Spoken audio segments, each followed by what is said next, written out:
ើអ្នកដឹងទេបើអ្នកមានរោគសញ្ញាទាំងនេះវាអាចមិនមែនដោយសារអស់កម្លាំងទេតែរាងកាយអ្នកកំពុងខ្វះជាតិទឹក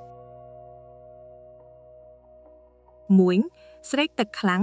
នេះជាសញ្ញាដំបូងដែលរាងកាយផ្ញើសារមកអ្នកប៉ុន្តែរងចាំរហូតដល់ស្រេកខ្លាំងទើបផឹកទឹកគឺអាចយឺតពេលបន្តិចទៅហើយ 2. ទឹកនោមមានពណ៌លឿងចាស់ជាទូទៅទឹកនោមគួរតែមានពណ៌លឿងស្រាលបើវាមានពណ៌លឿងចាស់ឬក្លិនខ្លាំងវាអាចបង្ហាញថារាងកាយកំពុងរក្សាទឹកព្រោះអ្នកផឹកទឹកមិនគ្រប់គ្រាន់ 3. មាត់ស្ងួតនិងបបូរមាត់ប្រេះការខ្វះជាតិទឹកធ្វើឲ្យការផលិតទឹកមាត់ថយចុះបណ្ដាលឲ្យមាត់ស្ងួតបបូរមាត់ប្រេះនិងអាចមានក្លិនមាត់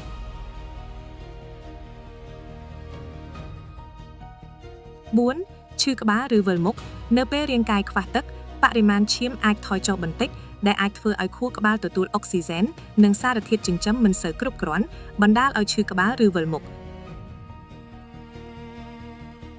អស់កម្លាំងនិងពិបាកផ្ចង់អារម្មណ៍សូម្បីតែការខ្វះជាតិទឹកក្នុងកម្រិតស្រាលក៏អាចធ្វើឲ្យអ្នកមានអារម្មណ៍អស់កម្លាំងងងុយគេងឬពិបាកផ្ចង់អារម្មណ៍បាន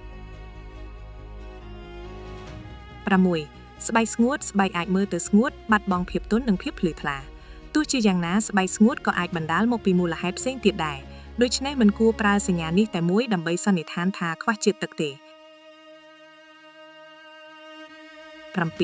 បេះដូងលោតញាប់នៅពេលខ្វះជាតិទឹកខ្លាំងបេះដូងអាចត្រូវធ្វើការខ្លាំងជាងមុនដើម្បីបូមឈាមប្រសិនបើមានអាការៈនេះរួមជាមួយវិលមុខឬដួលសន្លប់គួរទៅពិនិត្យសុខភាពភ្លាមៗ